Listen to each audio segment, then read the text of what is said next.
Oh yes, thank you. Et moi je viens, je dis Seigneur, garde mes yeux, je veux te suivre. Seigneur, dans ta présence. Ni par la force, ni par la puissance. Garde mes yeux, par ton esprit. Seigneur, aide-moi Seigneur, pour que je vive. Soutiens mon âme. Garde mes yeux, pour que je voie tel que tu veux que je voie. Pour que je ne sois pas précipité dans l'abîme. Pour que je ne sois pas.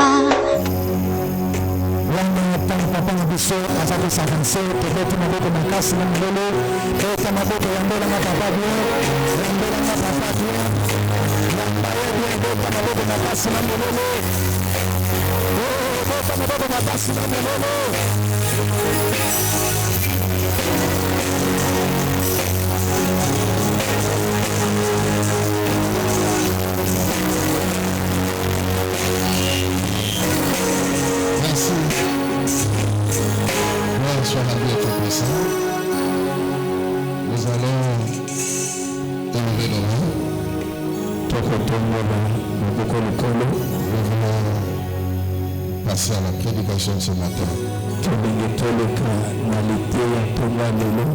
Beaucoup de gens croyaient que la pluie va continuer. Mais je vous ai déjà dit que chaque dimanche, même si à la pluie se termine à 10 heures, nous commençons la prière. Juste après la pluie, nous commençons la prière.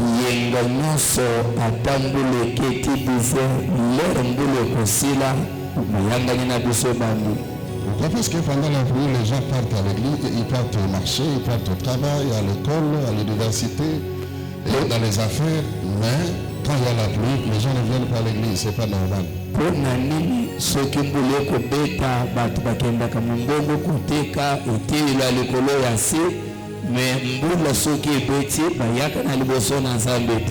Nous devons savoir ce que nous sommes venus chercher à l'église. C'est la vie éternelle. Et tout ce que nous faisons dépend de notre relation avec le Seigneur. Nous devons prendre le Seigneur à première position. Regardez, on allait déjà aller avancer avec la prédication, mais nous attendions parce que vous deviez être là.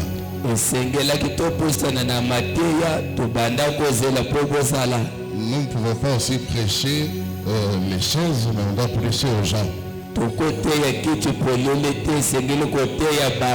Amen. Nous allons lever nos mains. Nous allons prier pour la prédication ce matin. Que Dieu nous aide pour la continuité de cet enseignement. Au nom de Jésus, prions tous. Tout ça, nous te disons merci. Pour ce moment favorable que tu nous as donné. Et surtout, tu veux nous parler de ta part. Et la grandeur, Seigneur notre Père, qui est accompagnée cette parole. Ta grandeur accompagne cette prédication. Nous reprends cela, Seigneur notre Père. Et le Saint-Esprit nous aide ce matin. Qu'est-ce que tu es notre roi? Notre Seigneur, notre consolation. Dans le nom puissant de Jésus, nous commandons même ceux qui sont venus dans tes mains. Et ceux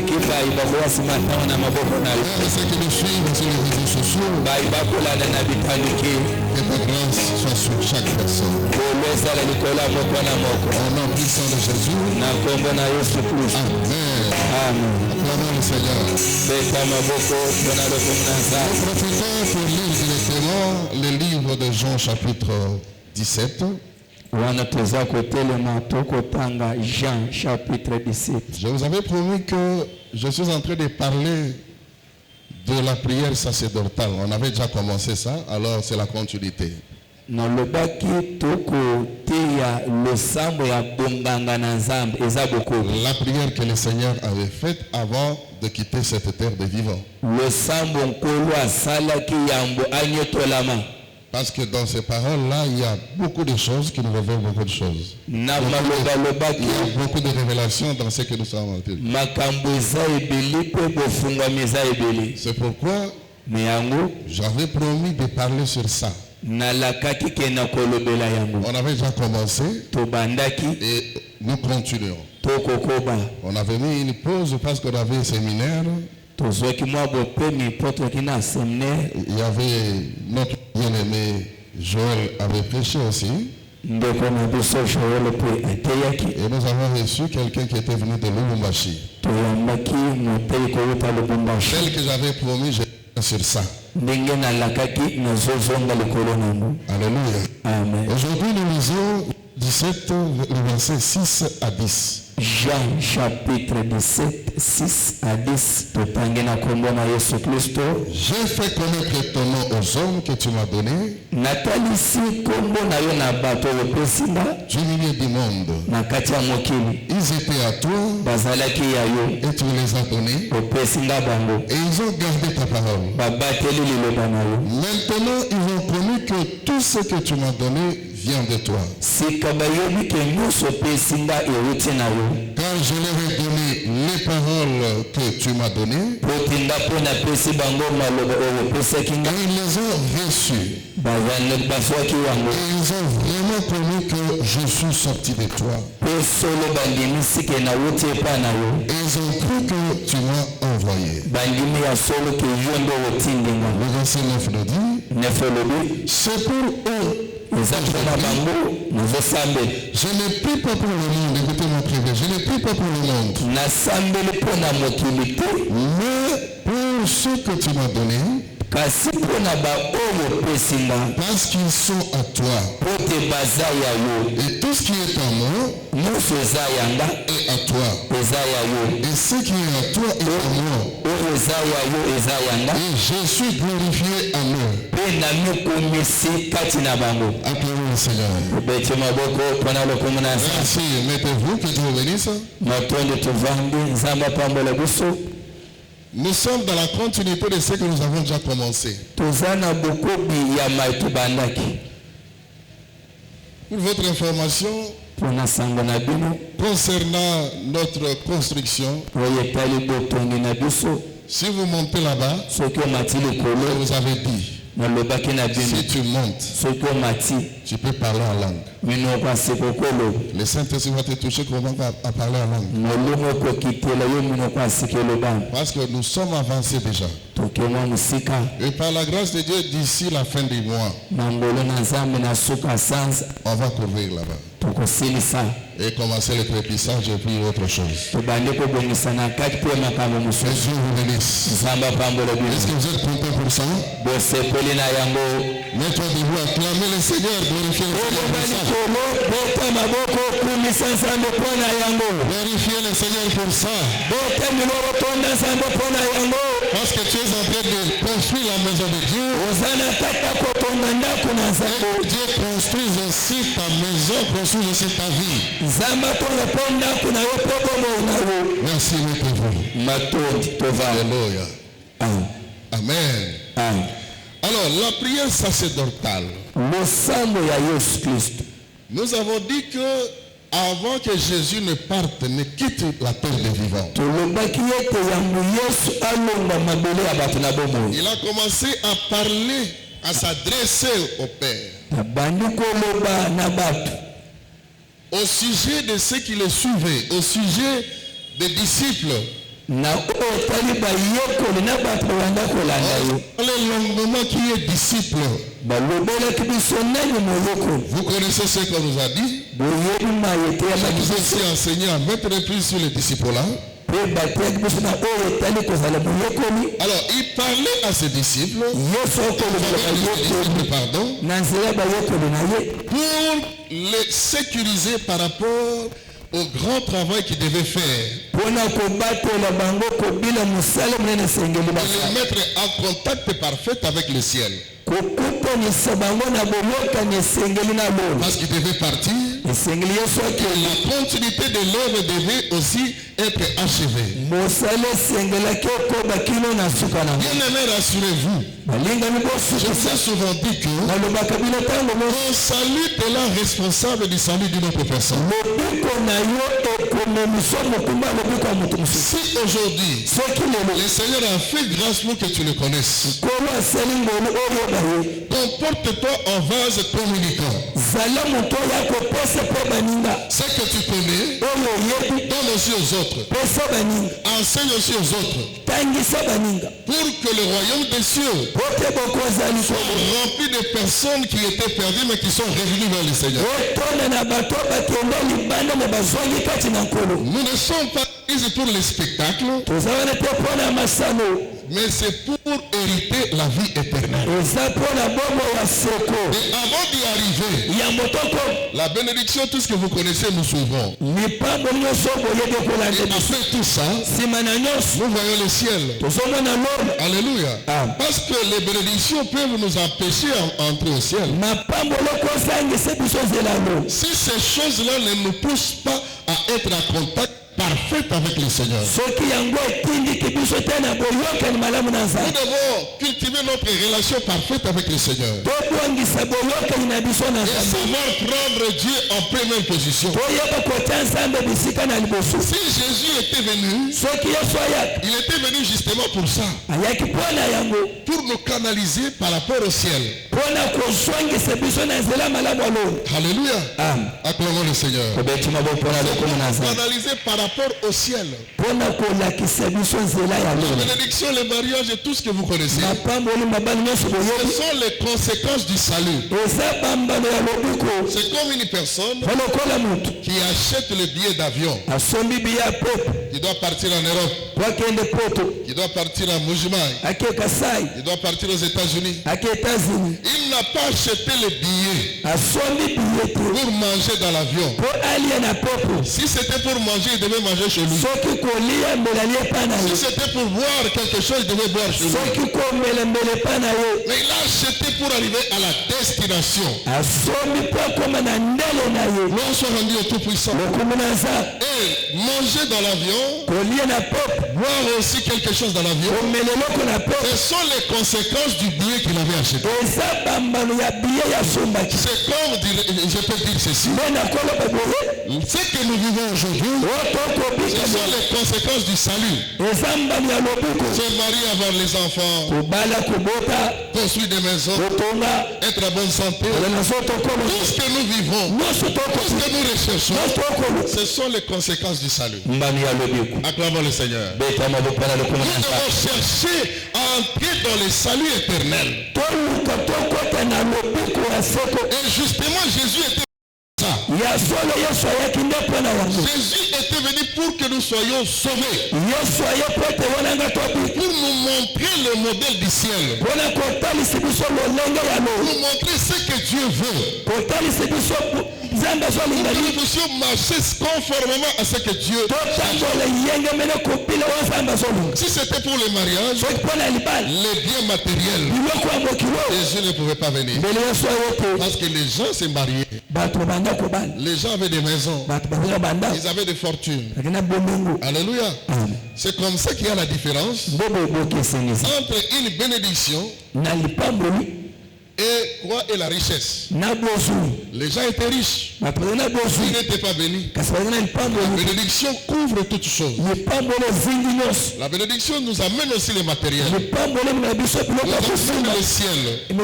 La bénédiction, c'est toute parole que Dieu a prononcée. Couvre les parcours de l'homme. Que ça puisse être matérialisé par certaines choses. Selon la pensée de Dieu. Il y a des gens qui deviennent vachement riches sans connaître le Seigneur.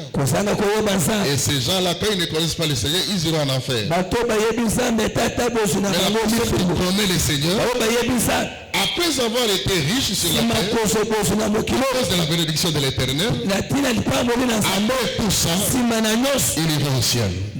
C'est là il y a la différence entre ceux qui connaissent Dieu et ceux qui ne le connaissent pas. Il y a la différence entre ceux qui servent Dieu et ceux qui ne le servent pas.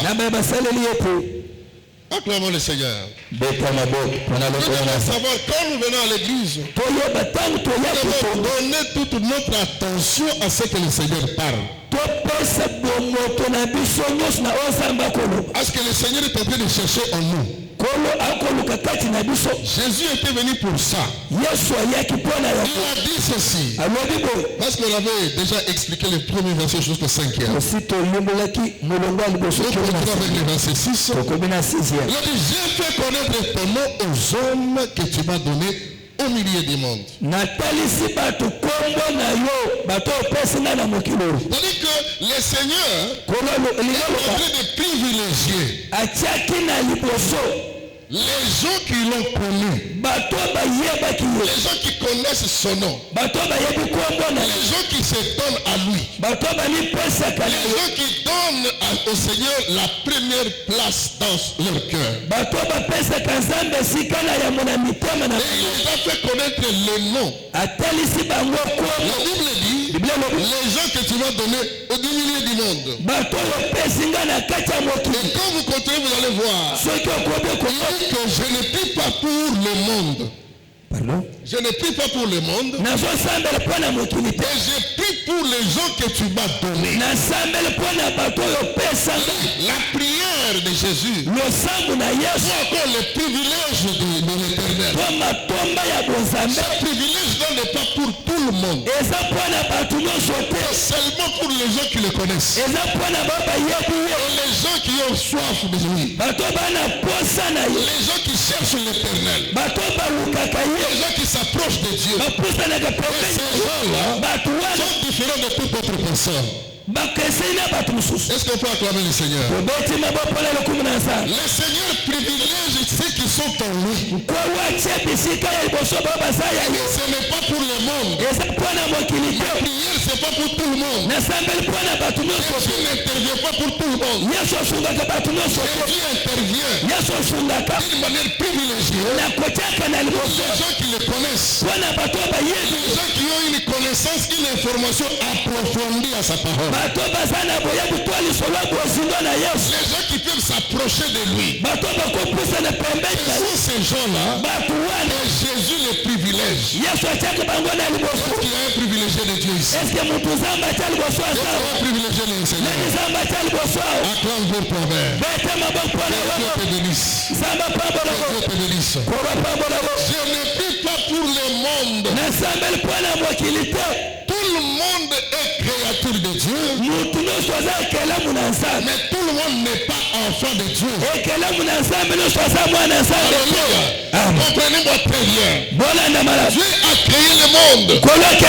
Tout ce que nous voyons, c'est lui qui les a créés. Mais tout le monde n'est pas enfant de Dieu. Même quand nous sommes en train de prier ici, tout le monde n'est pas enfant de Dieu. Il y a les gens qui donnent à Dieu la première place. Il y a les gens qui donnent le privilège aux choses de Dieu. Et il y a des personnes aussi qui n'écoutent pas Dieu, qui ne parlent pas des choses de Dieu, qui ne privilègent même pas les choses de Dieu. Gloire soit rendue au Seigneur. Est-ce que nous pouvons lire, je crois, ça doit être dans 1 Jean. 1 Jean. Tout le monde n'est pas enfant de Dieu. Nous devons les reconnaître. Nous devons savoir que nous tournons ce drama dans seulement ceux qui ont écouté la parole. Parce que la Bible dit, dans le livre des Jean, à tous ceux qui ont reçu, tous ceux qui croient en son nom, il a donné le privilège de devenir enfant de Dieu. Écoutez 1 Jean chapitre 3. 1 Jean chapitre 3. Il dit, quiconque est né de Dieu ne pratique pas le péché. Parce que la sémence du péché n'est pas en lui. La sémence du péché ne demeure point en lui. Et il ne peut pécher parce qu'il est né de Dieu. Et le verset 10 nous dit, c'est par là que se font reconnaître les enfants de Dieu et les enfants du diable. Quiconque ne pratique pas la justice n'est pas de Dieu. Non plus que celui qui n'aime pas son frère. C'est par ici que nous reconnaissons les enfants de Dieu et les enfants du diable. Même à l'église telle que nous sommes là, il y a des personnes qui ont donné leur cœur au Seigneur. Ils ont donné leur vie au Seigneur. Ils ont donné leur bien au Seigneur. Quand le cœur est au Seigneur, la suite s'en suivra. Le problème c'est le cœur. Quand je donne mon cœur au Seigneur, toute ma suite sera pour le Seigneur. Acclamez le Seigneur. Et c'est pour ces gens-là Jésus est en train de prier. Nous pouvons être là. Je vous ai souvent dit, ce n'est pas le fait de prêcher que je verrai le ciel. Non. Ce n'est pas le fait de prophétiser que je verrai le ciel. Ce n'est pas le fait de parler en langue que je verrai le ciel. Mais le ciel, seulement ceux qui écoutent et qui mettent en pratique la parole que je vous ai montrée. Quand vous écoutez, vous pratiquez en vous. Alléluia. Là vous verrez le ciel. Et Jésus dit, que servira un homme de gagner le monde et après il perd son âme. Perdre l'âme, frère, c'est quelque chose horrible. Quelque chose horrible. Il dit que quiconque est né de Dieu ne pratique pas le péché. Parce que la sémence de Dieu demeure en lui. Il y a d'autres personnes dont la sémence diabolique demeure en nous. Ils font toujours des choses qui sont des choses extrêmes, des choses qui ne sont pas conformément à la parole de Dieu. Ils sont sujets de scandale. Ils sont sujets de la haine. Ils sont sujets de beaucoup de choses. Parce que la personne qui a la sémence de Dieu, l'amour de Dieu jaillit dans son cœur. Il cherche Dieu. Il cherche à plaire le Seigneur. Il cherche à s'approcher de Dieu. La Bible dit, approcher de Dieu, c'est ce qui fait ma force. C'est ce qui fait mon bien. Alléluia. Est-ce que nous sommes ensemble? Est-ce que nous sommes ensemble? Et c'est par là que nous reconnaissons les enfants de Dieu et les enfants du diable. Parce que quiconque est né de Dieu pratique la justice. Alléluia. Mais celui qui ne pratique pas la justice n'est pas de Dieu. Acclamons le Seigneur. C'est un cri de joie. Alléluia. La justice peut être définie dans plusieurs manières. Alléluia. Quelque chose qui est juste. C'est-à-dire que eloko eza bongo. Eko bongo maté. Yes. Eko kelendenge mususu te. Ce qui est ali couleur verte, eza couleur verte. Ce qui est couleur bleue, au bengi yango bleu. Au cause de bleu to comme ça yango pembe. Non. Alléluia. Nakati ya makambo nyonso. Bongo nde bana nzabe bazalaka. Alobi likambu olandi pe omoni ke likambu alobi za solo. Otali yango ta pendant 2 ans, 3 ans, 5 ans, 10 ans, 15 ans plus tard. Omoni ke oui, makambo alobi ke zali ni ya solo. Bete la koloma maboko makasi. Maboko makasi. Acclamons le Seigneur. Beta maboko na lokomo na nzambe. Et Jésus est en train de nous dire que moi, ce n'est pas pour le monde que j'ai pris. Pose la question à ton voisin. Est-ce que tu es du monde ou tu es de Jésus? Pose la question à ton voisin. Ta voisine. Es-tu de Jésus ou es-tu du monde? Le monde a sa manière de marcher. Le monde a sa manière de faire les choses. Le monde a sa manière de réfléchir. A sa manière de résoudre les choses. Le monde a sa manière. Et le Seigneur aussi a sa manière. Mais aujourd'hui, le monde a envahi l'église. Le monde a envahi les hommes de Dieu. Ils ne savent plus séparer, distinguer ce qui appartient à Dieu et ce qui n'appartient pas à Dieu. Ceux qui donnent gloire au Seigneur et ceux qui ne donnent pas gloire au Seigneur. C'est vrai. Nous sommes des personnes avec les sons, la chair et tout ce que nous voyons, tout ce que nous cherchons, c'est ce que nous voyons ici. Mais nous sommes des personnes mises à part. On ne peut pas faire n'importe quoi comme tout le monde. On ne peut pas entrer dans n'importe quel conciliateur. Nous sommes mis à part. Nous sommes des personnes, nous sommes en train de porter le ciel sur la terre. Nous sommes en train de porter le ciel sur la terre. Et c'est ça le message que nous devons annoncer partout. Le modèle du ciel sur la terre entre par nous. C'est nous qui devons montrer le modèle de Dieu à toute personne que nous connaissons. Le monde a sa manière de faire les choses. Alléluia. J'avais regardé sur les réseaux sociaux. Dans un pays, on est en train d'adorer une bête. On a érigé une bête. En train de célébrer. Ils vont dépasser beaucoup d'argent. Ils vont dépasser beaucoup de millions. En train de célébrer la bête. Et tout le monde était là. En train d'acclamer. En train de défiler. Et il y avait le flambeau dessus là. Il reste toujours Dieu. Ce même flambeau s'est transformé en feu.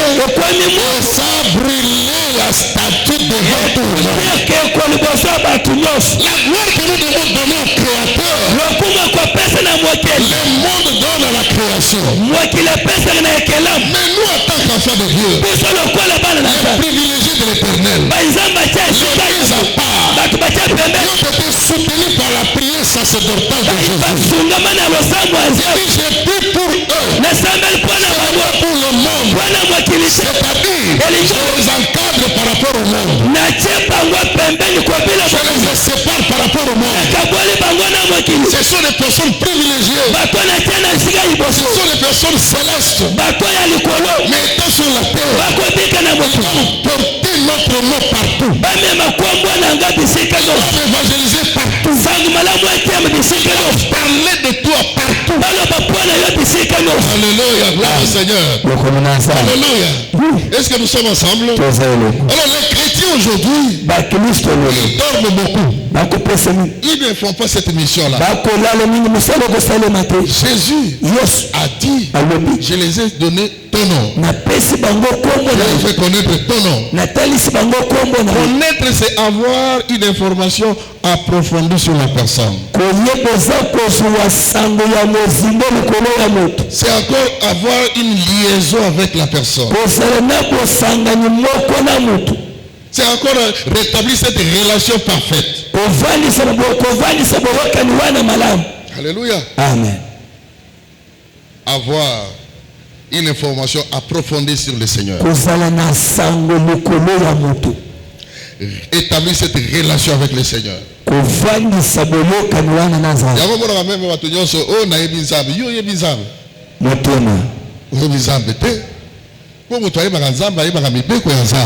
Yes. Mutu ayebaka Nzambe atindaka asalaka makambo ya Nzambe ekende liboso. Hallelujah. Mutu ayebaka Nzambe ayokaka mongongo na Nzambe. Yoka. Mutu ayebi Nzambe ayokaka mongongo ya mosali ya Nzambe. Hallelujah. Lelo basali ya Nzambe bakomo sakana bango partout. Basakana pe bango parce que bango moko bapeki droit de naissance.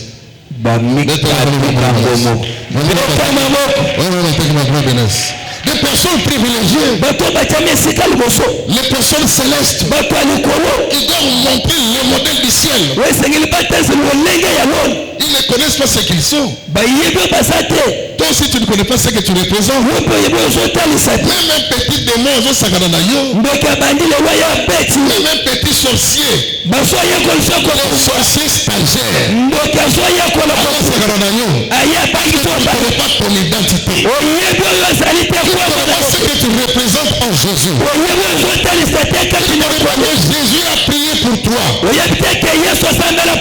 Jésus t'a recadré. Jésus t'a mis à part par rapport au monde, par rapport aux gens qui ne le connaissent pas. Toi tu es le privilégié. Tu as le privilège de parler et que Jésus écoute. Et de s'approcher de lui. Tu as le privilège de faire ce soir. Il n'est pas comme tout le monde. Quand tu vas te retrouver quelque part, tu ne peux pas faire n'importe quoi. Parce que tu as été déjà encadré par la prière sacerdotale. Pour ces cris de joie. Priez plus fort, priez plus fort. Il dit car je leur ai donné les paroles que tu m'as données. Et ils ont reçu. Et ils ont vraiment cru pour lui que je suis sorti de toi. Et les filles, et ils ont cru que tu m'as envoyé. Le verset 10 dit, tout ce qui est à moi et à toi. Et ce qui est à toi est à moi. Et je suis glorifié. Je suis honoré. Je suis célébré parmi les disciples.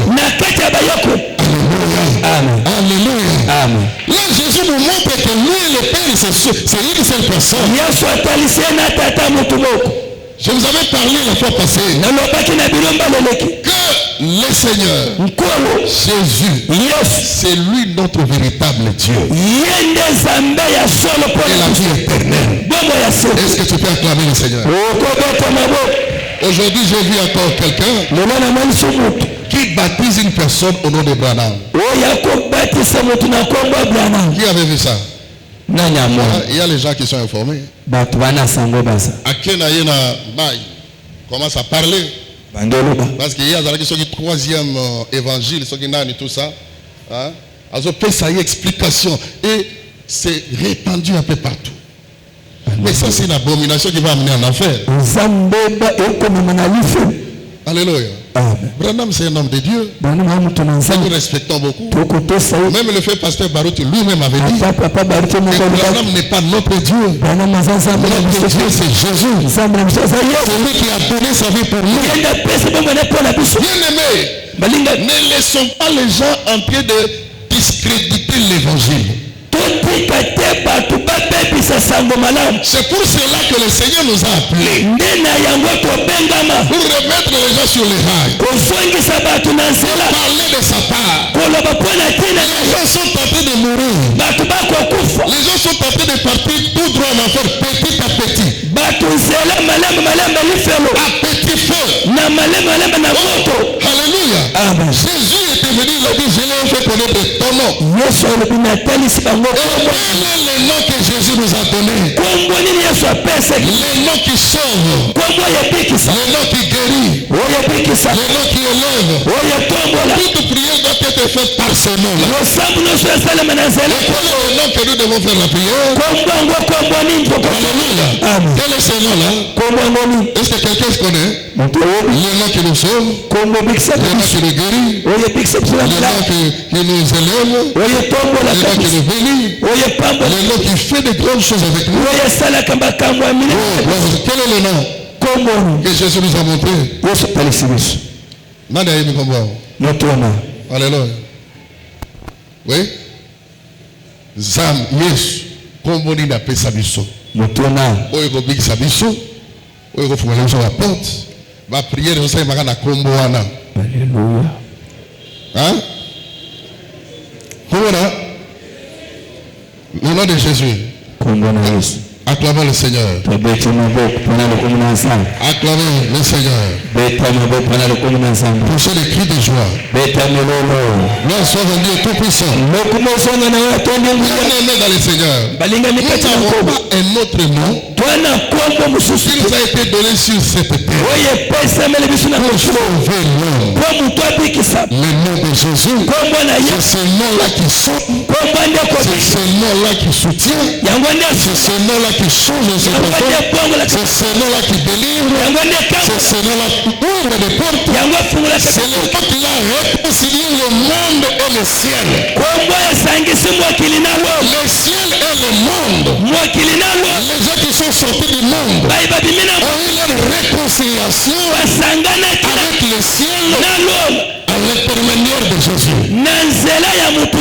C'est pourquoi il est écrit, Dieu a tant aimé le monde qu'il a donné son fils unique afin que quiconque croit en lui ne périsse point et qu'il ait la vie éternelle. Or la vie éternelle, nous devons connaître le seul vrai Dieu et celui que Dieu a envoyé, Jésus de Nazareth. Un seul vrai Dieu. Il n'y a pas de Dieu. Ils ne sont pas trois. Oh, les dieux des Noirs, ça n'existe pas. Les dieux des Indiens, ça n'existe pas. Les dieux des Américains, ça n'existe pas. Nous n'avons qu'un seul Dieu. Le créateur des cieux et de la terre. C'est celui-là que nous nous adorons. Et ce Dieu-là travaille d'une manière ou d'une autre. Il peut occuper n'importe quelle fonction pour arriver à sauver l'homme. Dans les temps anciens, on l'appelait l'ange de l'Éternel. C'était lui-même. C'était lui-même. Il apparaît comme ça. C'était lui-même. Tout-puissant. Et la Bible déclare, même dans le buisson ardent, il parle là-bas. On dit que c'est Dieu qui s'adressait à Moïse dans le buisson, parce qu'il s'appelle le feu dévorant. Dieu s'appelle aussi feu dévorant. Par rapport à Moïse, par rapport à la mission de Moïse, il a apparu comme un feu. C'est lui-même. Gloire soit rendue au Seigneur. Oh, Israël partait tout au long de leur chemin. Il était là. La colonne de feu. C'était lui-même sa présence. C'était sa présence. Il peut se présenter à n'importe quelle forme. Mais pour le salut, il prend la forme d'homme. La forme d'homme. La Bible dit, au commencement, était la parole. La parole était avec Dieu. La parole était Dieu. La parole s'est fait chair. Il est habité parmi nous. La parole a marché. La parole a parlé. La parole a sauvé. Et ce qui a marché, ce qui a sauvé, ce qui a parlé, c'est Jésus. Dieu est un esprit. C'est un grand esprit. Il peut se matérialiser à n'importe quelle forme. On va dire que non, quand nous faisons des prières de délivrance, nous voyons même les sorciers qui incarnent la vie d'une personne.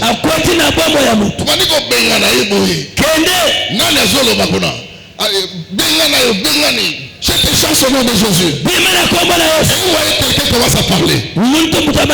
C'est qui?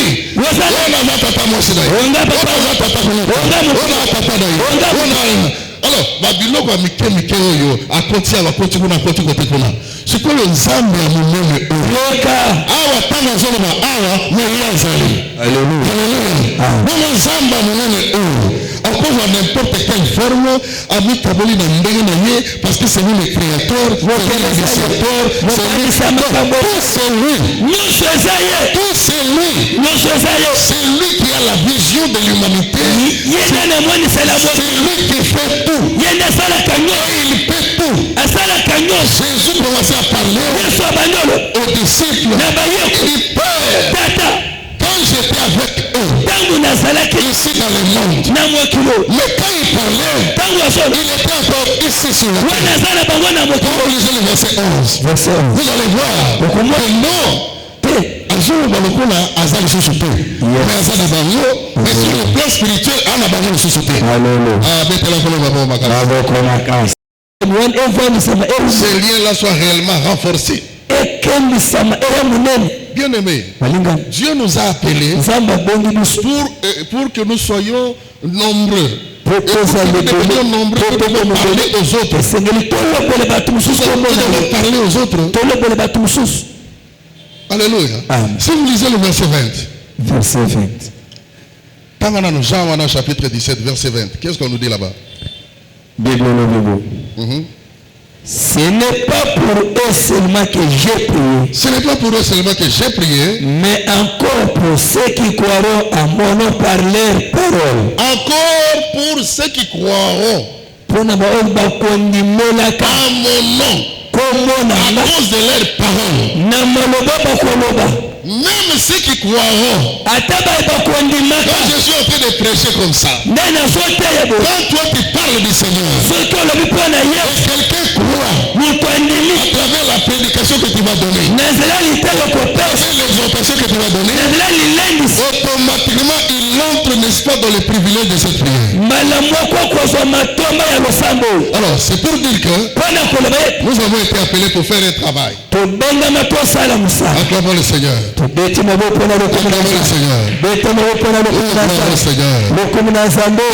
Ce n'est pas seulement pour eux seulement que je prie. Mais pour ceux qui croiront en moi, en leur parole. Que tous soient un. Dieu est un Dieu de l'unité. Même ici à l'église, on voulait que nous puissions aller de l'avant. Même dans une maison, papa, maman, les enfants, pour aller de l'avant, pour arriver à atteindre les objectifs, pour voir la main puissante de Dieu, Dieu nous amène loin pour palper les promesses. Vous devez être dans l'unité. Parce que Dieu aime l'unité. Là il y a la diversité de choses. Dieu se réserve de faire beaucoup de choses. Il se réserve de donner sa grâce. Et là il y a l'unité. Le pasteur, il prie avec les serviteurs. Les serviteurs avec les pasteurs. Les serviteurs avec le peuple. Le peuple avec les serviteurs. Vous parlez le même langage. La bénédiction ne sera pas forcée. La bénédiction ne sera pas forcée, frère. Dieu a dit ceci. Le Seigneur lui-même, il a dit quelque chose. Il dit celui qui croit en son serviteur, il recevra la bénédiction liée à ce temps-là. C'est-à-dire c'est lui. S'approche, un serviteur de Dieu, il écoute ce qu'il dit, qu'il fait ce qu'il lui recommande. La bénédiction que lui va prononcer, et qu'on attend autres. Yes. Na vie na yo. Yangona nzolo ba mutu nyoso na kati ya salo. Oyo alandaka makambo na zoloba. Oyo akuti na kati ya souci à penser na nga pour construire sa temple, pour retenir musika, pour évangéliser, pour nous entrer dans ma pensée. La vision que Dieu m'a donnée. La charge. Et je vous assure, le Dieu qui m'a appelé ne ne te laissera pas comme ça. Tu seras vainqueur. Tu vas monter et tu iras de l'avant. Parce que tu portes la même charge avec moi. Et les gens qui regardent de loin, ces gens-là, ils vont forcer. Ils vont forcer. Mais privilégié. Il faut entrer dans ce que moi je vois. Il faut faire ce que je vous demande de faire. J'amène à côté dans le Goïba. J'amène à côté dans le Goïba. J'amène à côté dans la magie. Parce que ma magie, tu as besoin de pamba. Ma magicien, les sorciers, les magiciens, les marabouts, les occultistes. Oh non, nous sommes dans le sens occulte. Oh, nous c'est la Maïkari. Oh, nous c'est la Rose Roi. Nous c'est la Prima Puria. Devant Jésus, ils sont nuls, ils sont nuls, ils sont rien. Jésus est le chef des esprits. Et comme Jésus est avec nous, nous sommes plus que les marabouts. Nous sommes plus que les occultistes. Nous sommes plus que les féticheurs. Les Illuminati ne nous feront absolument rien. Parce que nous avons un esprit supérieur. L'esprit de l'éternel. L'esprit de l'apprentissage. Qu'est-ce que tu feras? Tu vas te retrouver. L'esprit de l'éternel te donne la supériorité. L'esprit de Jésus te donne le pouvoir. L'esprit de Jésus te donne le privilège. Recevez cela. De Jésus. Celui qui a Jésus, il banalise les choses. La Bible déclare, il te fera la guerre. Il ne te vaincra pas. Parce que je serai avec toi. La guerre peut venir. La guerre peut venir. Comme Jésus est avec toi, tu ne mourras pas. Tu ne mourras pas jusqu'à ce que tu témoignes la grandeur de l'éternel. Jésus avait parlé d'un homme Éticus. Les hommes Éticus, il était au-dessus là-bas, au 3e étage. Or, Éticus, selon la signification de son nom, c'est quelqu'un qui est heureux. Quelqu'un qui est heureux, quelqu'un qui a la chance, quelqu'un qui a la faveur. Il était encore trop jeune. À partir de sa jeunesse, par rapport à la signification de son nom, il y avait un intervalle. Il y avait cet intervalle.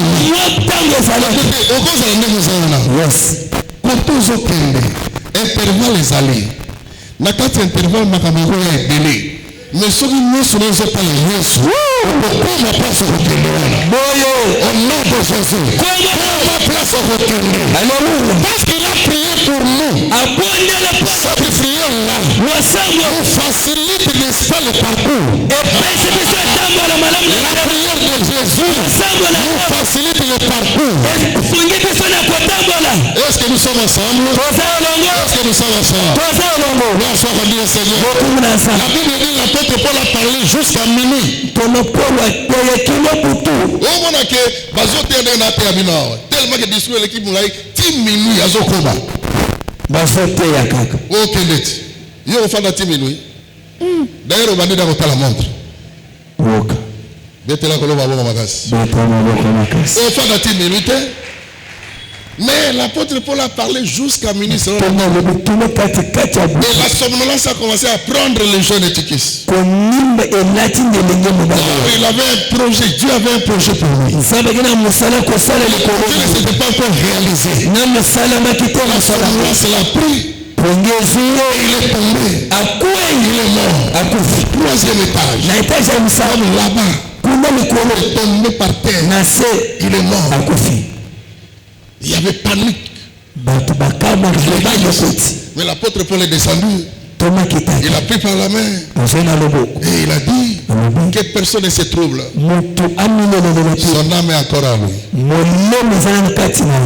Parce que biloko nzamba la kaye ekokana note. Ngande na lobaka na nzamba. Na lobaka ngo biloko nyonso nzamba bongisa ki punanga.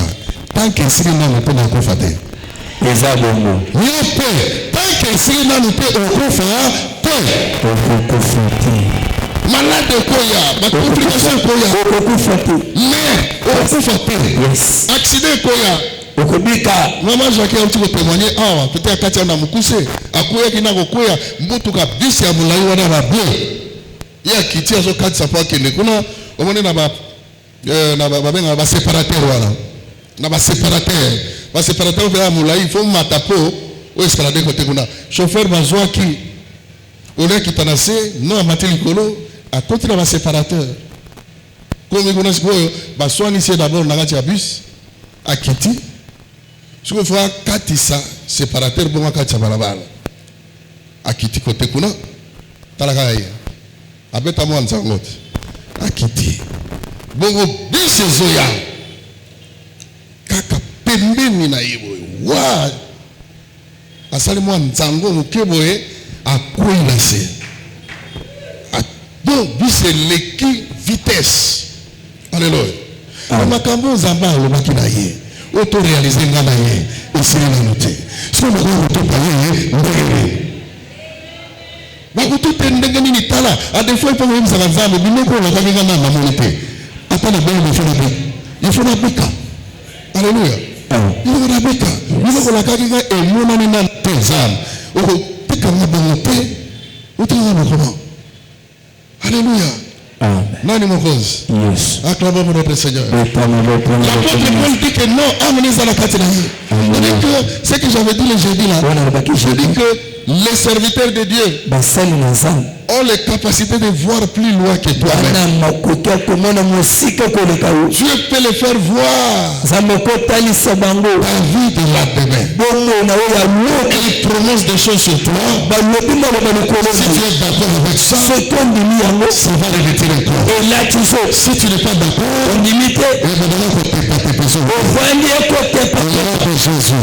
tout celui qui croit à la prédication sur Dieu te fasse prospérer, que Dieu te fasse montrer, Dieu te donne ce que ton cœur désire. Comme l'adversité, que Dieu te privilège dans beaucoup de choses. Il a dit il prie pour toi.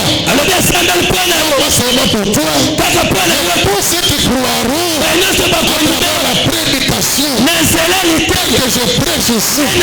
Si vous croyez à ça, vous croyez que Jésus était venu pour toi. Lorsque ce matin, que Jésus fasse quelque chose très important dans la vie d'une personne ici. Si tu le crois, mets-toi debout à acclamer le Seigneur. Mets-toi debout à acclamer le Seigneur. Si tu le crois que cela soit pour toi, au nom de Jésus, Jésus a laissé son trône. C'était pour toi. Il a donné quelque chose, il a dit quelque chose. Il a dit quelqu'un avait, il avait 100 bœufs.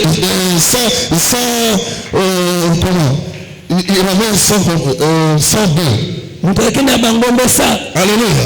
Il y a un qui est perdu. Non, il a laissé le numéro 9. Il est parti chercher. C'était 100 brebis, pardon. C'était 100 brebis. Et il est parti. Il a laissé. Il a cherché. C'est lui qui est perdu. Même si c'était pour toi-même, Jésus allait venir. Il aurait sa vie pour te sauver. Si c'est comme ça, rassure-toi que toute parole prononcée dans la Bible, les écritures divines, que toutes ces paroles-là peuvent revêtir encore dans la vie d'une personne ici présente. Si c'est ta vie, mets-toi debout, pour que ça doit revêtir encore dans la vie. Celui qui me combat, il va rencontrer le Seigneur. Parce que le Seigneur a dit, pour cette affaire, ce n'est pas à vous de combattre, mais moi je combattrai pour vous. Bien-aimé, Betato, ma promesse, ma prophétie, maloba, nyonso, oyo nakati ya Bible, et l'attention, la vie de Ngai, nazala protégé, na maloba nyonso, ozamba loba, ozo protéger Ngai, ozo conserver Ngai, mutu na mokili oyo, akoboma mokili oyo, akokwesa Ngai, mutu na mokili oyo, akobamba na seko, je porte un esprit supérieur. Commence à prier, tu portes un esprit supérieur. Tout ce qu'il y a en toi, personne ne peut le ravir. Personne ne peut le détruire. Parce que tu as un esprit supérieur. Priez, priez.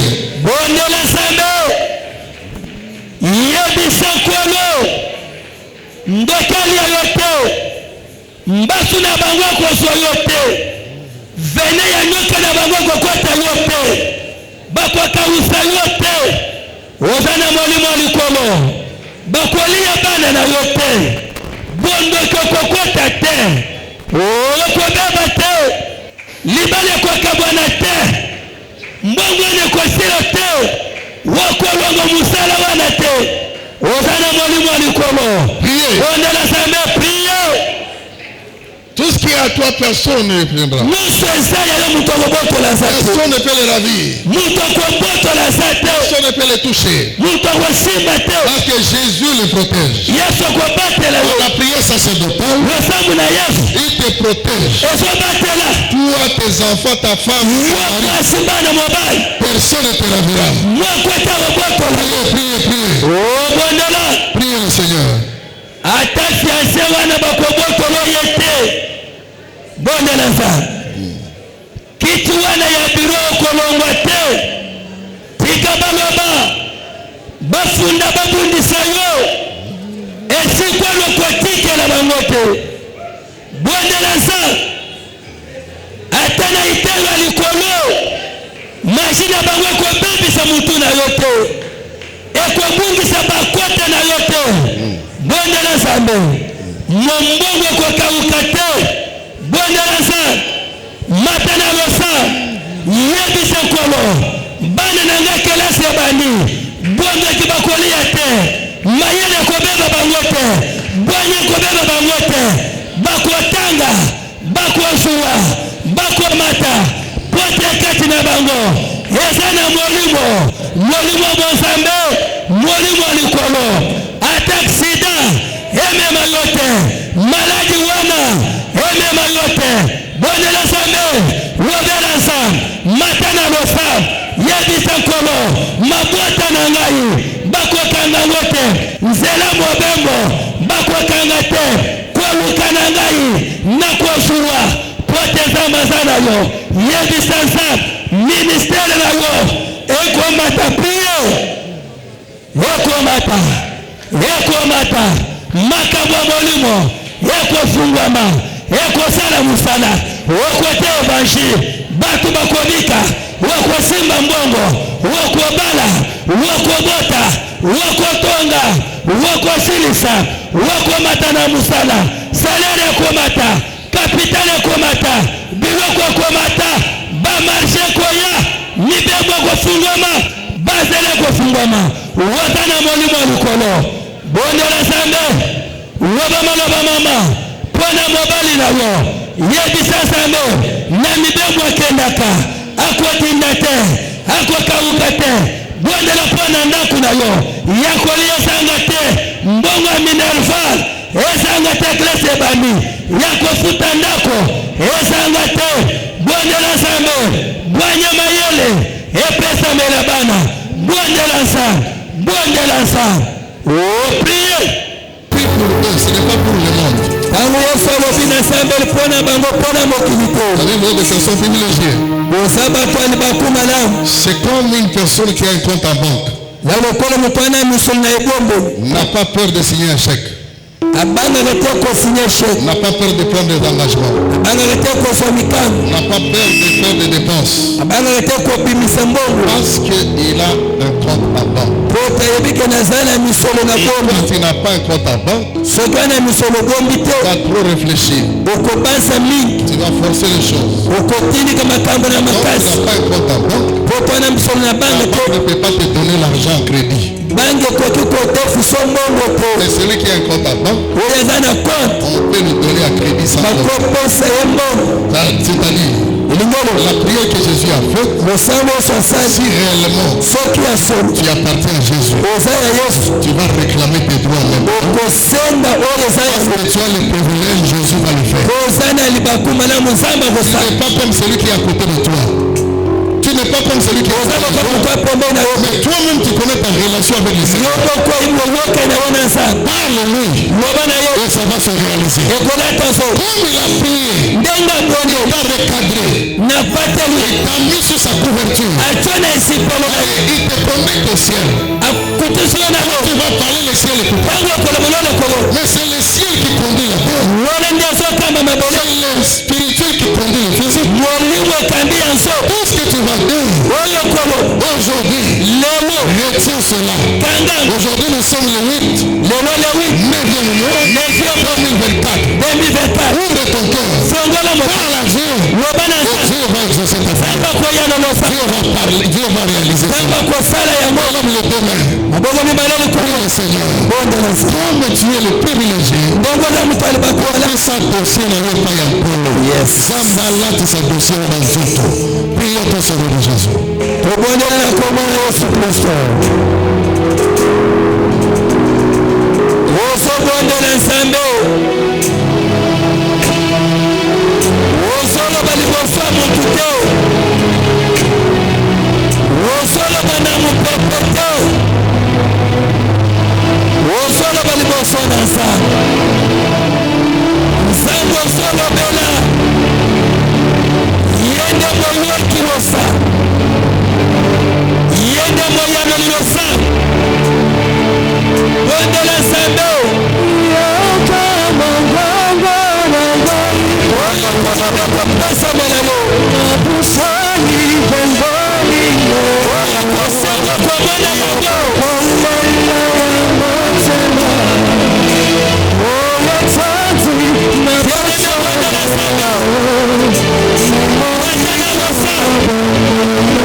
Seigneur notre Dieu, commence à mener je prie pour tes enfants. Je sais que tu es là.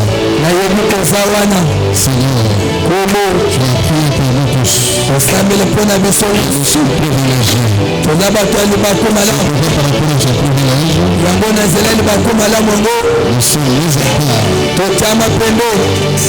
à la preuve au monde. Notre manière de faire les choses étonne le monde. Notre manière de réussir étonne le monde. Notre manière de nous marier étonne le monde. Notre manière de nous organiser étonne le monde. Notre manière de donner naissance aux enfants étonne le monde. Notre manière de vivre longtemps étonne le monde. Oui, Père. Merci pour ce privilège. Les enfants des âmes, toutes leurs familles respectives, ils sont des personnes honorées, personnes de distinction, des personnes de grâce. Avant la fin de l'année, tous ces gens-ci qui viennent à prier aussi, ils vivent quand même puissants. Et un témoignage. C'est que tu nous as privilégiés. Personne ne mourra. Au nom de Jésus, tu fais des grandes choses. Bénis toute personne qui vont voyager. Les protège de tous les bénéfices. Ceux qui ont des dossiers en cours, dans la victoire dans ces dossiers. Ceux qui sont dans les affaires, dans la victoire. Ceux qui attendent le paiement quelque part, accorde cela. Ceux qui ont besoin de la paix, parce que tu es nous sommes des privilégiés. Jésus. Amen. C'est ça mon égard, c'est ça privilégié en colo. Yes. Nous sommes privilégiés en Zambé. Oh,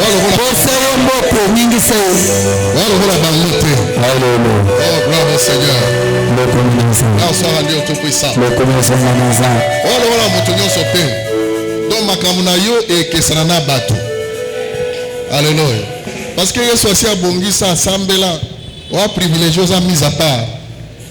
Beaucoup quand on a ça l'opération, batomi balé, on a privilégié. Yesu nous a intervenir dans l'opération d'ailleurs. Alléluia. Parce que Yesu a privilégié. Yes. Alléluia. Ah. Vous êtes bon. Au cause de la moto, on a dossier songolo. Mais le cause a privilégié, Yesu a continué Cambon. D'ici quand Yesu va privilégier, va vous la zamba peut s'abîmer longa. Yes. La combo Yesu. Est-ce que l'église va tomber en bang? Mais toi, va privilégier encore. Toi, va privilégier.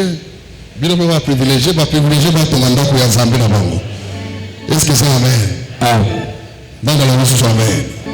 Moutounio sera privilégié. Et l'autre, il y a un Zambie à personne. Allah qui s'annonce au truc qui s'ama. Alléluia. Mais tu vas comme référence pour la privilégier. Au commencer pour la génération. Yes. Zanga pamboyo. Na rassuré que soit aussi que ton andako yo, batu ba ko mabanda kwa wa, batu ba so na mafango wa, batu ba so na awa, batu ba kende.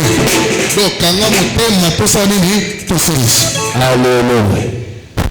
Lelo nazo senga mongo ya ndako te. Lelo nazo senga mongo. Oh yes. Thank you. Et moi je viens. Je dis Seigneur, garde mes yeux, je veux te suivre. Seigneur, dans ta présence. C'est ni par la force, ni par la puissance. Garde mes yeux, c'est par ton esprit. Seigneur, aide-moi Seigneur, pour que je vive. Soutiens mon âme. Garde mes yeux, pour que je voie tel que tu veux que je voie. Pour que je ne sois pas précipité dans l'abîme. Pour que je ne sois pas